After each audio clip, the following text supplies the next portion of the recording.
Welcome to the Exploring Washington State podcast. Here's your host, Scott Cowan.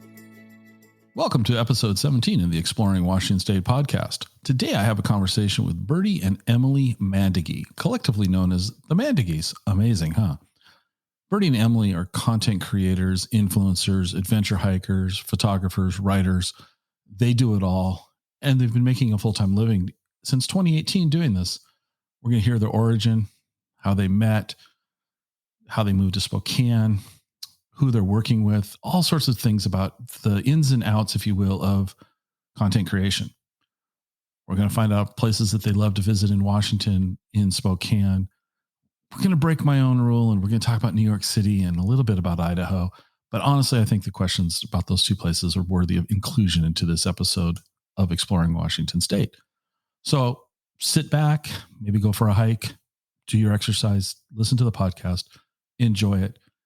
And I'd love to hear your feedback. So do us a favor, hit the subscribe button if you haven't already. Leave us a review, please. We love reviews. And we'll see you later.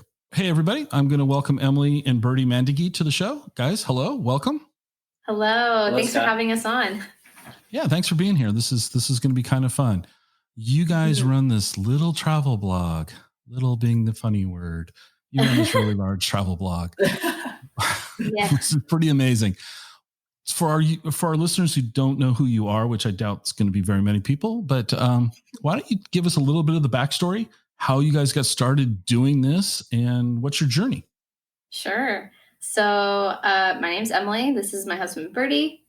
We are husband and wife duo. We run a Pacific Northwest travel blog, and we focus a lot on outdoor adventures, road trips, camping, hiking, anything that gets you outside. We like to cover it and we like to share it. So do a lot of Washington, Oregon, Idaho, British Columbia, Montana, but today we're talking about Washington. Today we're talking Washington, although I have to admit on your website, I did see this photograph of the doors off helicopter, New York. Yeah. No. Oh, you're not a doors off. We're going to stop talking about Washington to go to that, because I actually want to ask you about that. Oh, how on earth did you guys get roped into doing a doors off helicopter anywhere, much less New York City? Actually, it didn't take much convincing. It was so exciting. It was so fun. Yeah. And I think at the time we were working with this camera company called B&H, based in New York. And we were there for like a week. And then they're like, hey, we're going to do this sunrise doors off helicopter. Do you want to do it? And I'm like, heck yeah, sign us up. So it was so fun. Everything was really secure, though. Like, you didn't feel like you just had like a car seat buckle on. It was like this whole X strap situation, and then like a emergency cord attached to that, and everything was serious. Like you'll never go back. You'll never want a doors on helicopter after that. So you weren't leaning out, hanging on with one hand while you got your camera out there. You were really secured in the whole thing. No, we were totally secure. And I actually preferred doors off because you don't have the glare of that window screen in front of you. Mm-hmm. So it was perfect for photographers. So had you guys been in a helicopter before, or was this your first? Okay, so for me, I've never been in. Actually. Yeah. Okay, so this for me, that the idea of that would be my first helicopter right now. I'm not going to do that. Yeah, for your first one, that'd be kind of a big All dive. Right. Yeah. All right, so enough about New York. Let's go back to Washington State. Oh, sure. What gave you guys the idea of becoming travel bloggers? What was the impetus to start this career? Yeah. So I guess let's start with how we started. Yeah, maybe your photography. Yeah. So I started getting into photography when I was a senior at the University of Washington. And I lived with someone who was a journalist, and I was so interested in how like a story is being told through photographs. So I kind of pivoted my interest a little bit, not following more of like my major, but just like focusing a lot more on photography.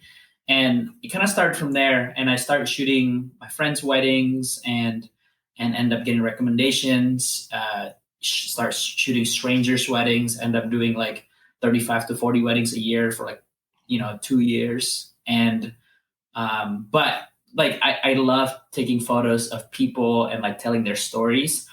And so I started taking photos of like friends that I'd go on hikes with. And at the time, like backtrack a little bit before the wedding photography stuff, like I didn't have any camera. So I started just using my iPhone. So I started like taking portraits of my friends that would go on hikes with me, sunrise, sunset, whatever. And I would take their portrait, tell their story on Instagram.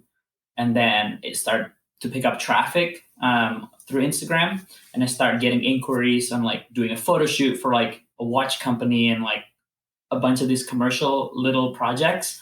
And I told them like I don't have a camera, and they're like, we don't care. We like what you photograph and what you share. So like my first commercial photography gig was for this watch company and with my iPhone, and then I was able to like make money from it. And then I was like, whoa, you can make money doing photography by taking and like pictures on Instagram. doing Instagram stuff. So, I started taking it more seriously, start more like curating my Instagram, taking more, like a more of an artistic approach rather than like sharing what food I'm eating, which I used to share all the time. And then long story short, Emily got jealous of my work schedule, the fact that I could get up for sunrise and come back at like 2 p.m. and then take naps and wake up, and she'd be doing like a 9 to 5. And she would come home like, I'm just editing photos, just like having fun. And Emily's like, dang, you get to do all of this. And then you want to tell yours part on that? Yeah. I guess after that, backtracking a little bit, Bertie would post like a beautiful photo from a hike he did with his friends, and he'd have like 100 beautiful photos, but only one would make it on Instagram. And then he'd move on to the next thing. And so we'd have all these pretty photos just like sitting on a hard drive somewhere. And I'm like, Bertie, you have to elaborate. You have to share more, because people would comment on his posts like, what hike is this? How far is it? Like, how hard is this hike? How hard is it? What did you pack? What kind of camera lens was that? How can I shoot sunrise too? Like that. So that's where I got the idea of making the travel blog. So it was like, oh, you like this photo? Here is the journey behind it on the blog. So here's more photos. Here how long the hike is. Here's some tips on, how to have a good day there. And so that's kind of where that began. And then with years of content and hikes and adventures, it's become our full-time job now. So that's kind of like the birth of it. Yeah. So 2 questions out of that. You're not still shooting with your iPhone? No. Sometimes. I mean, here and Instagram there, stories. Yeah. Like all of my reels now, I shoot it with my iPhone because it's just so simple, and it's a beautiful camera that you could use. What gear are you shooting with today nowadays? What have you evolved to? So we're splitting half and half. We have Canon, and we're moving to Leica. Oh, okay. Yeah. Which is an expensive feat, but I was just going to say that's not that's an impressive name. What made you decide to go with Leica? Because most everybody right now, Canon or Nikon, maybe some Sony, but Leica is kind of like the Rolls Royce of gear. I think what we pride ourselves in the blog is photography. That's the number one thing that we have people come to our site for. The information is there. And I think unlike a lot of other travel blogs, we have a really unique ability to write full-time and also shoot and edit full-time. Because a lot of people are doing just one, like they're just one person that does all the jobs. But thankfully we can split that skill. And so we can uniquely bring like double impact to our travel blog. And photography is one thing that clients come to us for all the time. And so we want to elevate that experience to a higher level. And Leica has more megapixels with their files. To me, it's like the glass of Leica glass is just like unreal. And that's why they're like the best in the business. But also the use, like I don't know how to explain it, but like the experience with like shooting a Leica camera is like so different than just shooting a Canon. And a lot of it is like more manual. And to me, I take a photography more of like an artistic approach rather than like, you're just shooting content for your blog and stuff. So I see it more of like I'm creating an art. And And I'm currently shooting on my I shoot a lot of film photography, and I use my Leica M6 for that. And I love it because it's so small, it's mechanical. So I don't need batteries. So we could go on like this long backpacking trips, and I just have to carry like loads of film, and I don't have to worry about whether the camera's gonna die. Yeah. And it's super small and compact, but it achieves I don't know, for me, the storytelling aspect of it is much greater. I can achieve more of the storytelling rather than focusing a lot on my what to bring, what kind of lens, specs, all this stuff. Yeah. So when we go backpacking or road trips, it's just so much less equipment to carry. Obviously we don't have a lot of Leica gears right now because they're so expensive, and it takes a while to accumulate that. But for the stuff that we have currently, it's been just really functional and really fun to just use. So you're shooting a lot of film. Are you must be developing your own film then as well? Or I'm not. I'm sending it to a lab in Louisville, Kentucky. They're super awesome. They always get all the colors correct. So cool. Yeah. Very cool. Yeah. Because that's I love it when I hear people are still using film. I think that's kind of cool. It's, don't get me wrong, digital is great, but when you're shooting with film, that's kind of cool. And you're carrying around Leica. I just can't imagine going outdoors with a Leica camera. That's the whole part about it that I'm like, oh, you can't really see my hands. I'm like, oh.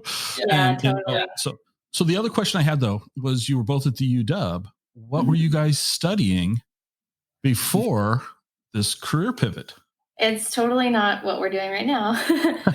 But so I graduated. What did I graduate with? A degree in South Asian Studies and a minor in South Asian Languages. So she's very good at languages, Emily. So thankfully they had Indonesian at UW. So when we were serious about our relationship, I took Indonesian so that I can talk with his parents when we went to go meet them. So at least I got that out of school. I mean, I love school and I learned a ton, and I'm very thankful I got that degree. But you wanted to be a translator for the UN. CIA or the UN or something. Oh, but I realized you have to learn at least 6 languages. And I'm 4. I don't have time for that. So. And Bertie, how about you? What were you going to school for? I did education and history. So I wanted to be. My goal was to be a principal, and I wanted to be a principal of a high school and stuff like that. But I did teaching. I taught for 1 year after I graduated from UW in the Bellevue School District, teaching 3rd graders. But at the time I was doing photography on the side as well. So just out of curiosity, because I have some friends that are teachers as well, but what they prepared you for in school, was it what you got on the day-to-day? No. Well, I interviewed for this student teaching assistant, to the teachers. And then when I showed up first day, I have a whole classroom of 30 kids to myself, which is, I was like, what? I'm the lead teacher. It's well, we have an overflow of kids and you have to teach. But it turned out to be a really great year. It was amazing, but I just fell in love way harder with photography that time. So. And are you completely self-taught, or what have you done to advance your craft?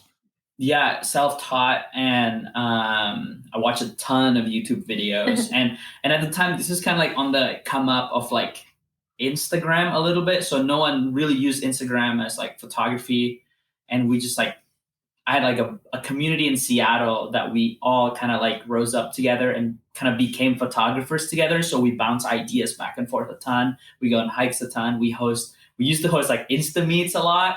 So we would have 150 people on this event, and we would walk around, Golden Gardens and just Discovery Park and stuff like that.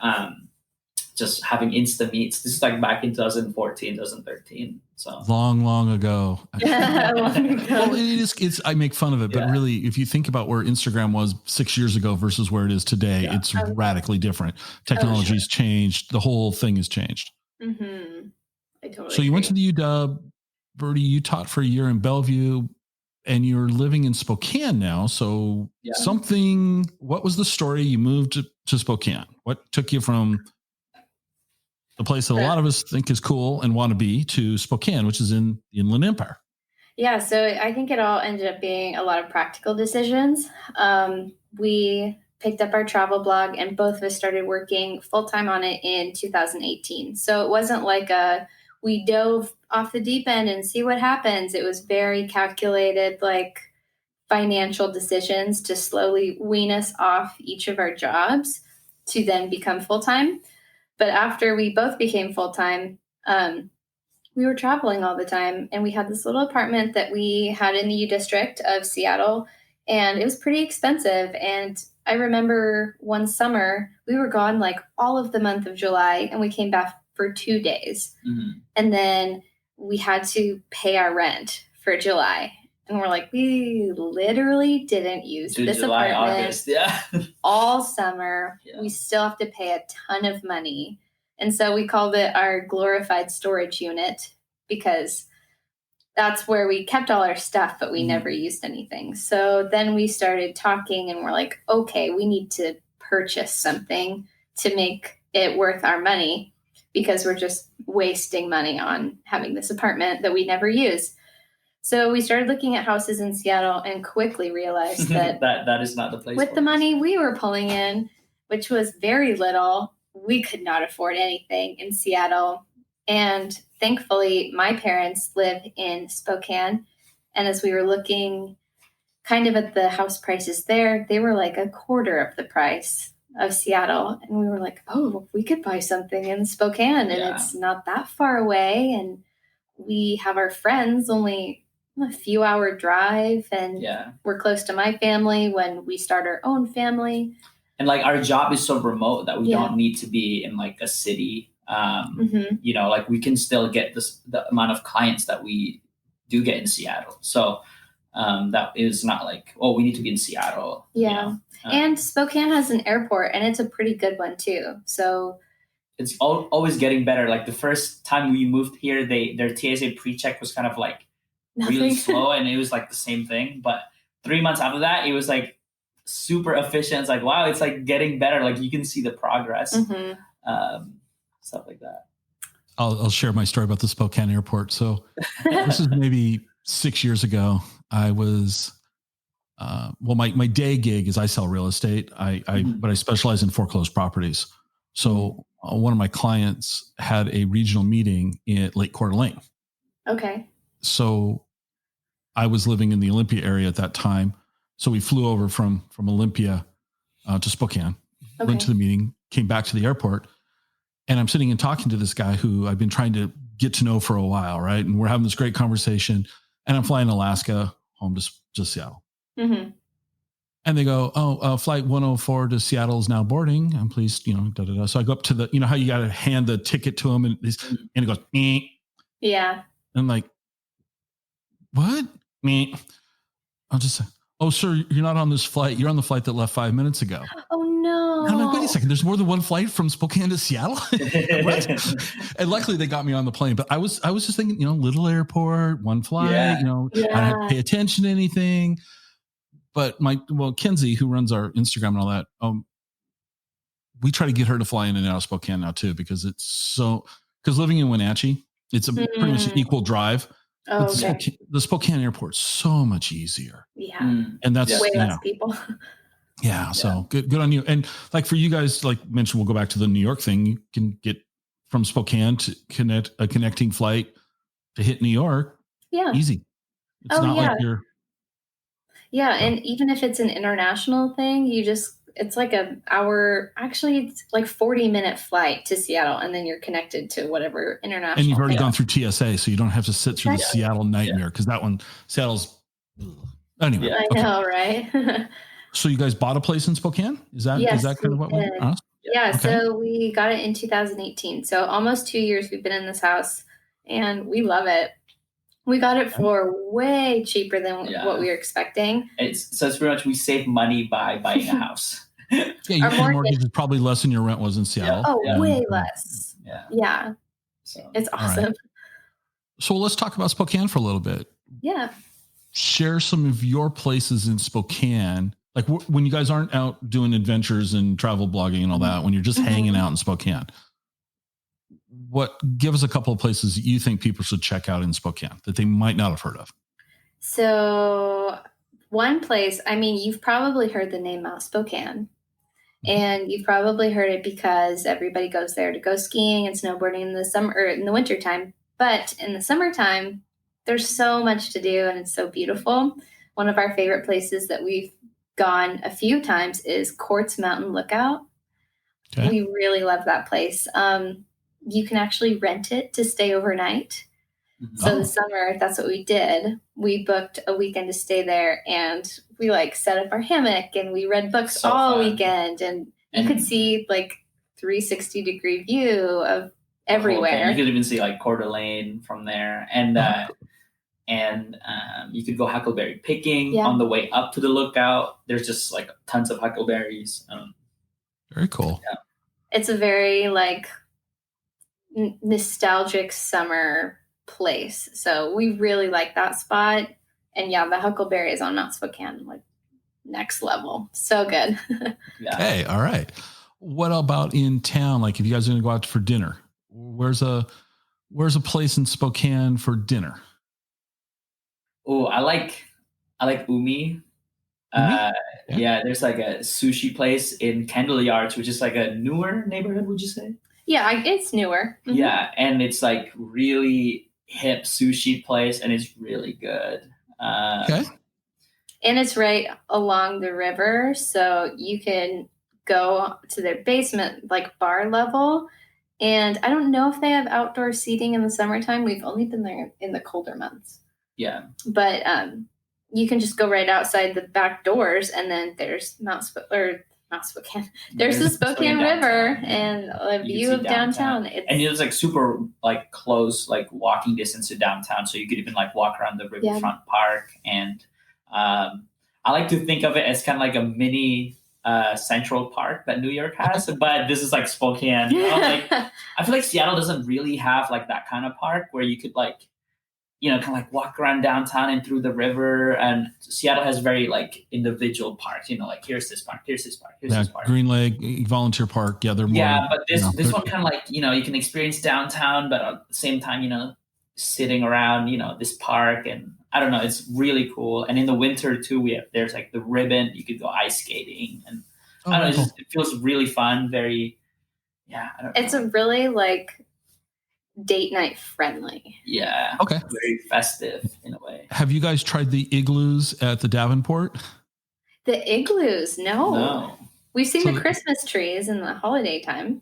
So the Davenport, I think it's the Autograph. The new one that down by the First Interstate Center. Right? The Grand, yeah. Yeah. And they have igloos outside. Oh my gosh, I didn't know that.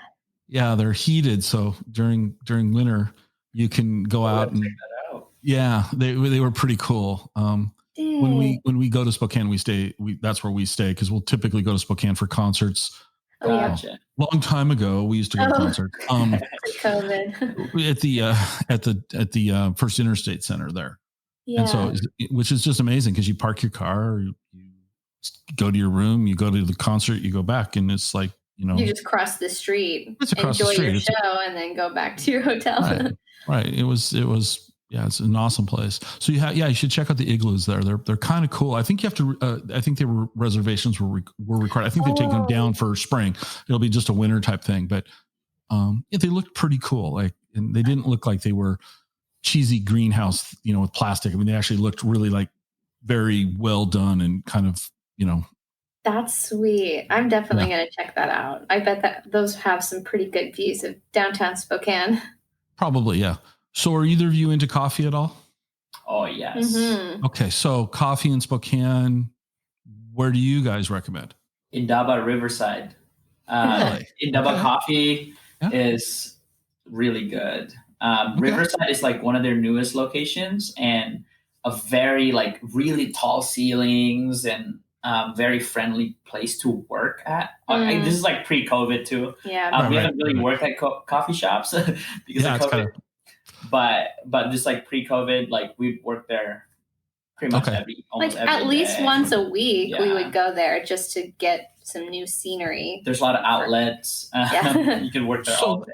that's actually kind of an interesting take, that your point is like, do you guys work from home all the time? Well, no, you're going out to places. So when you go to a place what do you need? You need power. Like our laptops are great, but nobody wants to be like digging around for an outlet in a crowded coffee shop when your battery's blinking because you weren't prepared.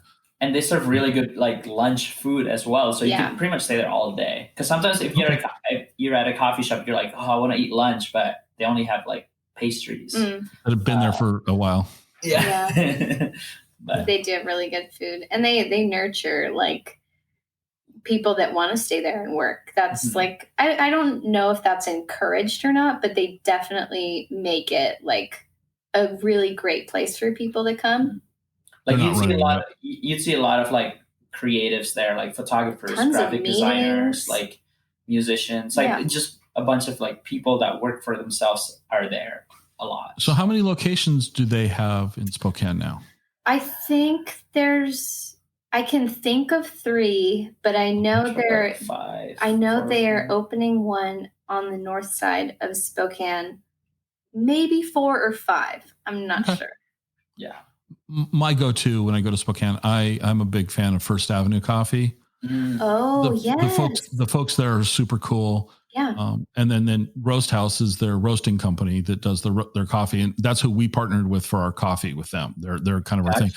But for me, when I went there for the first time, I was blown away by their coffee making equipment. Have you been in First Avenue Coffee? We have. It's very cool. Their coffee bar. I started calculating like, well, that's $10,000, and I mean, kind of like, oh, it was just, and they're just all really nice, and so totally. That's kind of where I go. That's a fun part of town too. Yeah. There's like a lot of cool, unique like artisan shops around there, and you can go to like what's the Fox Theater pretty close to. Yeah, Fox Theater and the Knitting Factory. Yes, yeah. All these things that I can't go to right now. I know. I miss that. But that's the thing. It's not Seattle, but Spokane's got this pretty cool art scene. I mean, there's a lot of, my wife and I like to go to live music. That's kind of our thing that we do. And sure, Seattle's got a ton of stuff. There's always things to do in Seattle, but I'm finding Spokane has a really nice selection of choices for us to do too. And if we can see somebody in Spokane or in Seattle, we now choose Spokane. Yeah. Well, it's just because it's an easy drive. It's not as crowded, and make a weekend of it. And we typically do. Yeah. So that's awesome. Let's talk about your blogging and that. So you're working independently now. You've been doing this for over 2 years now. Congratulations. That's awesome. I think, I just love the entrepreneurial spirit, and I think it's cool when people are able to be creative and be independent. And it's not for everybody. Not everybody is disciplined enough to work for themselves. Like if I go to a coffee shop, I'm like looking around and I'm not trying to listen to conversations, but I can't tune them out. What did they order? Oh, that looked good. So I have to kind of like isolate and like work in a cave. But you guys do most of your stuff at home? Are you working remotely? I mean, you mentioned remotely, but are you working mostly from home? Oh, yeah, for sure. I would say it's kind of like one of 2 options. We are either out, like in the field for a client, shooting whatever content that looks like for that scope of work. So we're traveling, we're in hotel rooms, we're hiking, we're backpacking, whatever that looks like. Or we're at home, basically processing all of that information, curating it and delivering it. So that's kind of the way we work. We're either outside doing all the busyness or we're inside doing all the busy work. Okay. So Bertie, help me out here. So you're with your film work, when you're having your film processed, and it's coming from Louisville, are they sending you digital files back? Yes, they are. I'm like going, I'm old. You don't remember Photomat, but I'm thinking like you dropped your reels off at the drive-by thing, and they gave you the really bad 4x6. The color was horrible and all that. Are they turning around digital files for you? Is that what they do? Or yes, do you get prints? And you can get all of them if you want. But I only get the digital files and then my original film rolls back, and they send them, and I just organize them in this like folder that I have. So okay, and then you spend your time after that. Then you're doing the final editing, creative work to an image. Do you spend much time? Do you do a lot of photo editing, or does your stuff? Are you kind of coming straight out of camera? And what's your process? Yeah, well, I try to get it as close as I can to what I want to edit. That way I don't have to work a lot when I edit. But yeah, I mean, I edit all of the photos. I edit Emily's photos too. So yeah, we both shoot, but I take all the files and give it to him. Okay. Yeah. So you're the editor then? I am, yes. Everything images is me. Oh, I'm the copy editor. Yeah. And you're the writer. Yeah. The writer. Yeah. Okay. But yeah, so that's how it works with like photo editing. And we have a system at our house where we have a hard drive, but it's like in the cloud, but it's only on our Wi-Fi system. So Bertie will edit photos and then he'll say like, all right, Emily, they're ready. And then all I have to do is get on my own laptop, open our own cloud system, and then I have all the files. So we don't have to do like a hard drive transfer or anything like that. It's just available by Wi-Fi. Yeah. So technology is amazing these days. Yeah. The fact that you can have your own private cloud and access to your data pretty much anywhere you wanted to have it. Yeah, it's pretty amazing. And then if you ever lose a file, you don't really lose them; you just misplace them. You might sweat it while you try to find it, but I just did that the other day with a spreadsheet that wasn't really important. Anyway. Oh yeah.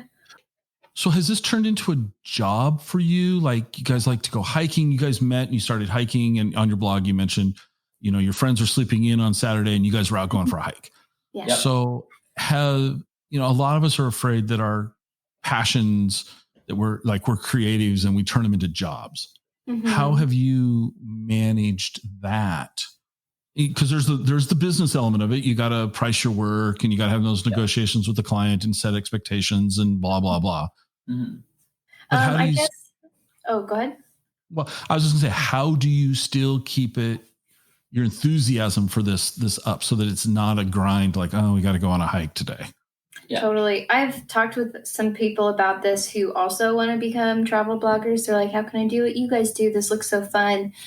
And a piece of advice that I tell someone is you've got to be stoked about what you're doing. It doesn't matter like if you're an artist or a musician, like you have to love it so much that you would do it for free if you had to. Yeah. So I think that's something that we have found with ourselves. Like we love hiking, we love shooting pictures and like exploring the Pacific Northwest. And we would do that all day if we wanted to. It's not a vessel for us to make money. We didn't enter this field because it was like a lucrative field.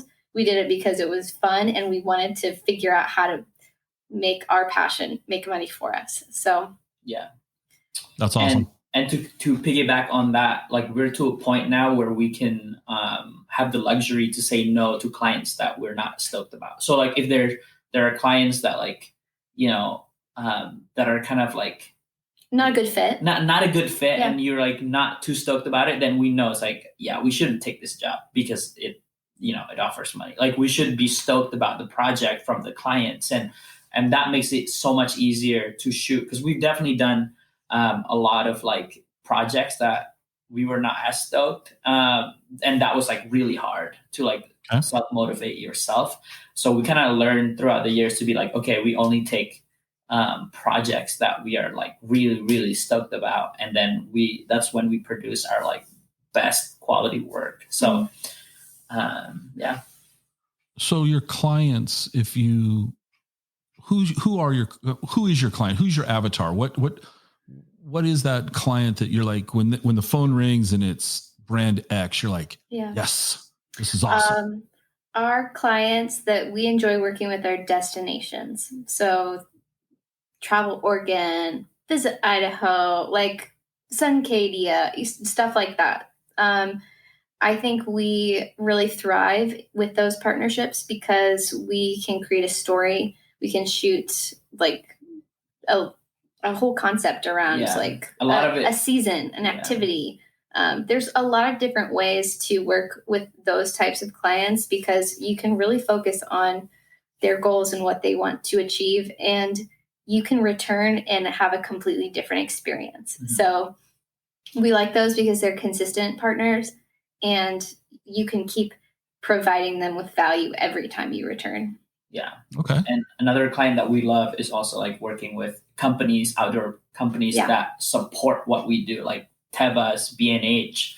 Like we shoot for them and like seasonally, you know what I mean? Like every season they come back to us for more work. So like we're starting to create like more consistent client that come back to us for specific work and specific seasons and just support us in like that we're free to create whatever concept we want and they trust us. And that's like the best thing when there's like, okay, you have the creative freedom to create this concept and type of like shoot and stuff like that. So that's when we like do our best work and we get all of those. And that's just, it's the most fun.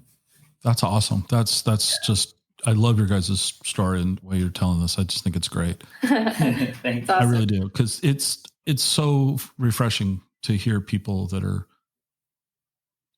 we all have those people in our lives, you know, they work 9 to 5 and they're like, I got to go to work. I got to make my car payment. I'm going out to dinner tonight. We're going to go to Applebee's again. You know, and they're just, nothing wrong with Applebee's. Yeah. I said again. Again, yes. Again, you know, every Friday it's Applebee's and I have the same thing. And they're just kind of going through life on autopilot. And, you know, there's so much more out there to see and do. And I just think you guys are, I applaud you for that. Thank you. So let's ask you this question. No, you're not working. This is not a work related question. Okay.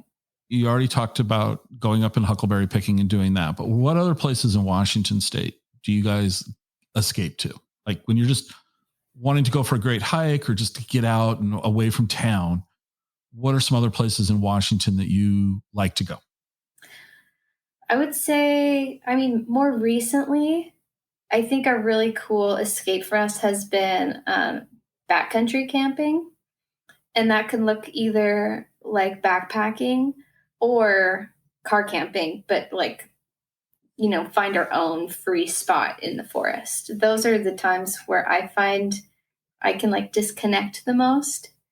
And that's been really fun for us. We recently went on a trip to the North Cascades and we were hiking. It's a place called Sahale Glacier. And so we went and we stayed up there for a couple nights in the early season of the summer. It was so fun. And that was like one of the times where you truly felt like you could disconnect from anything and really enjoy nature. So that's probably how we wind down. And we often find ourselves on the Washington coast, like Olympic National Park. And just because there's so many diverse landscapes, you could be in the mountains, you know, Hurricane Ridge, and then you can go all the way down to, you know, La Push or Rialto Beach or, you know, Ruby Beach, all those things. I think we're spoiled. I think a lot of us just take it for granted that, you know, we in one day you can go from the Pacific Ocean to the tallest point in the, you know, contiguous 48 states. You know, it's pretty amazing what the state offers us and all around. Totally. Yeah. And same with Eastern Washington too. People just, usually most of the people will drive through I-90 and all they see is like that flat farmland. But if you just go up a little bit, there's like the Frenchman Coulee area and Vantage. And there's like hidden lakes and Palouse Falls, which is like the biggest, most magical waterfall in Washington. I don't know if it's the biggest actually, but it's awesome. And there's so much, like you said, diversity, like rainforest, desert, mountains, farmland. I used to think the drive I went to college in Ellensburg and I had friends that went to Pullman in WSU and that drive I thought was the worst drive ever. I just couldn't do it. And then, so I never went back. I mean, after my friends went to college, I stopped going to college. I had no reason to go to Pullman. Yeah. And so I lived on the west side and I was thinking, And now for business, I end up in Walla Walla and Clarkston and Tri-Cities and Yakima and all that. And so when I come home, I, come up through Washtenaw or whatever. And, is that bus that's there in Washtenaw, the one that everyone graffitis. Yeah. And I went to Palouse Falls for the first time, maybe 3 months ago. Oh, it's beautiful. And all I could think about on the whole drive in was they need to really fix this road because it was so like a washboard. And I felt like my fillings were falling out of my teeth. I'm like, okay, this better be worth it. And I'm like, And I got there and I was like, wow, this is remarkably cool. Like remarkably. And I feel silly saying I didn't know about it because it's like right there with Rainier and the Space Needle that everyone talks about Palouse Falls. And it is. It's worthy of being included in that category. It's an awesome place. And there's a lot more diversity here in Eastern Washington than I ever, I just think of Ellensburg and wind. Yeah. And I think of the drive from Ellensburg to Spokane as, 2 hours of trying to stay awake. Yeah. And it's not fair. Yeah. Yeah. And it's not fair. So where else do you guys like to go? So what's, let me see. How do I want to say this? Well, when you're hiking around here, like outdoors, what's the most extreme thing you guys have done in Washington? Like we talked about the helicopter in New York. To me, that's extreme. Okay, you were buckled in and maybe you weren't going to fall out or anything. But how about like extreme? Do you guys go for that extreme stuff at all? I want to say a recent backpacking trip. Yeah, right? probably. I mean, the most extreme. Yeah, it was more like technical scramble up this mountain with like a 50-pound backpack. Okay. I wouldn't call it extreme, but we tried mountaineering for the first time. And when I say mountaineering, it's like baby beginner mountaineering. Yeah. Okay. Where like we had the gear for safety more than we did for like actual usage. But for our recent backpacking trip, we went to a place called Sahali Glacier Camp, which you go into the North Cascades and then you camp and the views are spectacular. But usually people camp at those sites and then the next day they summit Sahali Mountain. Okay. And so we had all the gear to get close, but we didn't have all the technical like ropes and things to actually summit. And it was very snowy. Yeah, we were there super early in the season, so you need like ice axes and stuff, which we used. And Emily's younger brother is like a mountaineering guide. So he was able to like teach us those things, and we had the privilege to like learn from him and like, wow, that's cool. Like you could do this. So yeah, he was kind of like our little guide. He taught us how to use an ice axe and how to like self-arrest when you like slip down the glacier and stuff like that. So we did all those like practice. Yeah, so you take this axe, and if you start sliding in the snow, you like pound it in the snow and it'll stop you. And, like put your weight to it and stuff like that. But we ended up, it was very fun. But the best part of that trip was we like took a long time to hike all the way to the top as far as we could go. And then we spent the rest of the afternoon like sliding down from the mountain. top to our camp pretty much. And we just kept doing that over and over. It was really fun. So it's like a giant slide. I know that's not extreme, but like thinking about how high we were in the mountains and then sliding down, it was so fun. Well, that's more extreme than I'm going to do, but you're right. Comparatively speaking, have you guys ever been into the enchantments?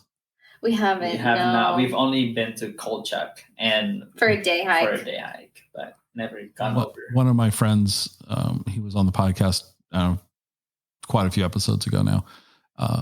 He was sharing his story about his friends won the lottery and they had a 7-day pass, so he went along with them, right? And one of the things he was sharing that I thought was pretty funny is that on their way out, there was these kids, hiking in there wearing skinny jeans and Converse. And all he could think about is, well, I only have to run faster than them if a bear shows up. That was his kind of thing. But the other thing about the enchantments that I never knew was, have you heard of a guy out of Central Washington University, is Professor Zentner, Nick Zentner? So Nick was a guest really early on the podcast, and some of the people that help us here on Explore Washington State, they said, oh, you got to get Nick on. And this guy does this YouTube thing called Nick on the Rocks. And he's been on PBS. He's at a PBS show. Yeah. He's awesome. Right. And so I'm talking to him and I've never met him before, right? Never talked to him. And we just kind of did this thing live. And he's talking about the enchantments and he goes, well, then there's this Baja, BC, and the rocks from the enchantments started down in Mexico. And I'm like, what? He goes, oh, you're listening. And he's explaining the science of the rocks and the enchantments when they were created millions of years ago were actually formed down where Baja California is now. And through the earthquakes of 40 million years, they've been pushed up to where they are now. That's crazy. That's amazing. Yeah, I know. I was like, are you kidding me? And I can't stop talking about it. And because the enchantments are beautiful, you guys absolutely need to check that out. We'll have to. And you'd be great content for your site because it's you should put yourselves in for a lottery to do that. That would be. I never won one, and I did it for like 3 years, and I just gave up. You can't give up. You got to keep doing it. I know. Get a lottery ticket on the black market or something. I don't know. Just go. You guys absolutely should go. Love it. So what's next for the blog? I mean, you just did a site redesign. Yeah, we did. Congratulations. And what's next for you guys? What's kind of, how are you going to keep this going moving forward? I guess what's next for us is, actually the beauty of our audience is they are growing up with us, which is great. Everybody is aging just like us. So while we have people that are interested in going on hikes, eventually people are going to be interested in taking their families as well. So I would say in the distant future, we will probably incorporate a lot of like family elements to it, but in like a non-cheesy way where it's like how to take your kid in the backcountry or I don't expect us to be like nothing wrong with typical family blogs. They're so helpful and so great. But I feel like we can bring like a unique way of sharing that and sharing experiences with your family. So I see that as maybe a future of the blog, but the beautiful thing about it is it's called themandagies.com. So we can it's make it about we us, want. which is great. Yeah. So we can evolve and change with it, and the audience will probably evolve and change with us, or maybe like at one element of their life or part of their life will be a part of it and they'll move on. So I'm just happy to like share our journey, show our lives online. I really like sharing with people and connecting with others. So I see us doing that for the future. Well, one of the articles I was looking on your site, you guys redid your backyard. Yeah. Mm-hmm. So that's not travel. I mean, that's stay at home, survive COVID. We're going crazy. Yep. But now at the time that we're recording this, you can't burn anything because we're covered in smoke everywhere. Mm-hmm. How was that different to document the construction? It wasn't construction. It was, a relatively small project. Yeah, totally. I mean, you weren't pouring concrete. You were carrying bags of gravel from your car. Mm-hmm. Yeah. Which I don't mean to put down, but it wasn't like you were trying to coordinate a cement thing and all that. We weren't building anything. Yeah. So how was that from a documentation standpoint? Was that much different than when you're doing a hike shoot or anything like that? Or I guess we kind of treated it the same way we would treat a hike, where we brought our camera out. We made sure to take pictures of all the steps, but yeah. And I see it more of like photography as storytelling again. So whatever that is on a hike or at our house or in our office or wherever we might be, like taking photographs of something to me means like, okay, how can I best tell this story that we're doing? So sure, it was a little different of a setting, but as far as like the documentation of it was pretty much the same. So you didn't ask Emily to hold that bag of gravel while you got the perfect shot. You just, you weren't like saying. I just grabbed the camera and we're pouring the same thing, and I just like get the things that I need. It was kind of nice because we had a lot of chances to get a good shot because there was like 40 bags of gravel, so you had 40 chances to get something nice. So who needs a gym? Just move gravel around. Oh my gosh, that was a lot of work. Yeah. I mean, even our like hiking photography too, we typically don't set it up in a way that's like, Emily, like look this way, act a certain way to be. We typically shoot a lot of like, Emily moving across, and I'm like, oh shoot, I got to be on the next one, next cliffside or something, and I can get Emily walking across. So a lot of it is like very just like purpose, like storytelling. I don't know, like more intentional storytelling to me. And that's how I view photography in a lot of ways, not necessarily, staging something. I mean, it is more of like, if there's like a certain type of photo that I'm trying to go for, then we like talk about it beforehand. But it's never like too much of the same, like Emily, stand in the middle, like pretend like you're happy, or like what, I don't know, like Pretend like you're happy. Pretend like you're happy. So we typically talk about like the type of images we're going for, and then we just like execute it on the spot. So okay. So Emily, for you putting the content together, what's your strategy when you're documenting these things, when you're out and about, since you're the written word part of this? What's your workflow? How does that happen? I guess it's in two parts, and it probably starts with the adventure we're going on. I do get a lot of like repeated questions.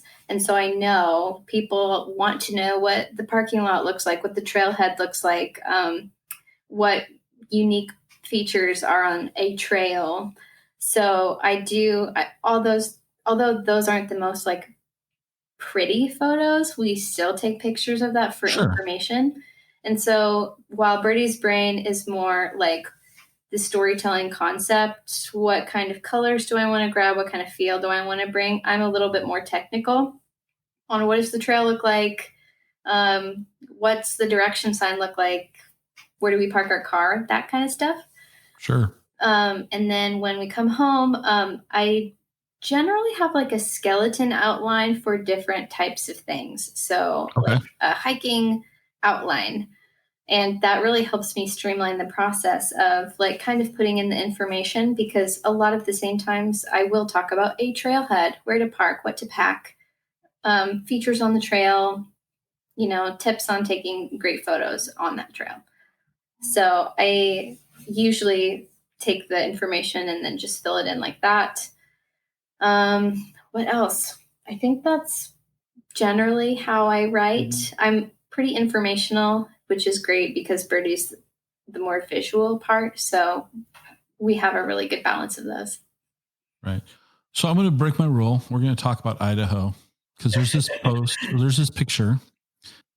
What on earth is this Boat Box Hot Springs? What is that? What is that thing that your guys are sitting in? What is that? We love Idaho Hot Springs, by the way. I could talk about it forever. Yeah. But it is just a unique little spot on the Salmon River near Stanley. And locals started it. It was actually wooden at the beginning of its life. Oh. And it was built kind of on the bank of the river. But because the river levels rose and fall like every year, it continually got swept away. And so the locals, I don't know where this like cauldron thing came from, but they established it in the ground, and then they like put a ton of wires on it to keep it there. So I think I don't know how long it's been there, but that's like what it is today. And there's like a pipe that goes from like the natural hot springs into the tub. Oh, okay. So that's what's going on. Yeah. Okay. Because Birdie, I'm looking at this picture of you and you're chilling in the hot tub, if you will. and so it's like this cauldron, but there's like this inverted cauldron underneath. I mean, this is just wild. I'm going to put a link to the show notes so people can see this. It's really cool. Yeah, I have no idea where it came from or what its original use was, but it's very cool. It's a fun local favorite. It's really popular for people that are rafting down the river after, a long rafting day in the cold water. You go with your friends and you hang out in the tub. You can probably comfortably fit 2, but maybe 4 if you really friendly friends. Yeah.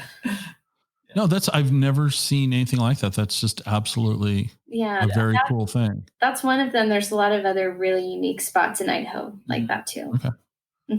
All right. So we're going to wrap this up, and I'm just going to let you guys, have the final word. Where can people find you online? And go for it. Give a shout out to yourself. Well, you can find us anywhere that it says the Mandagies. So themandagies.com. We're the Mandagies on Instagram, but we also have separate personal accounts. So Birdie Mandagee, Emily Mandagee. What else? Anything social media, that's kind of our title. So you can find us there. Yeah, you can find that on like Instagram, Twitter, Facebook. And we love. So it's kind. Oh, go ahead. Go ahead. No, go ahead. Go ahead. So yeah, and we're like very open book. So like if you have specific questions, you could DM us, or like if you want to meet in like a coffee shop when love it's safe. meeting people in coffee shops. Yeah, we just love making our community bigger and kind of like, because we have no secrets to hide. Like this is all like we want everybody to succeed. So if you are interested in this type of work or something and have questions about certain things, I just think it's awesome, you guys, because I think it's very inspirational to watch people who have a passion for stuff go the non-corporate route. And I was going to say non-traditional, and I hope it becomes more traditional, that people begin to follow their passions more than and nothing wrong with corporate, but yeah, no, I get it. And I think, you guys both went to the U, and yes, maybe your language studies isn't applicable now, but you had great experiences. You met each other there. So if nothing else, college is worth it, right? I mean, there you go. Totally. Yeah. And I think, being able to follow your passions and all that is great. So I just want to thank you guys both for being on the show, and we'll put links to all your stuff, not all your stuff, but we'll put links to your stuff on the show notes so people can follow you. And thanks. I really am glad you guys were here. Thank you so much. Thank you for having us. Yeah, it was so fun to talk to you. Awesome. Okay.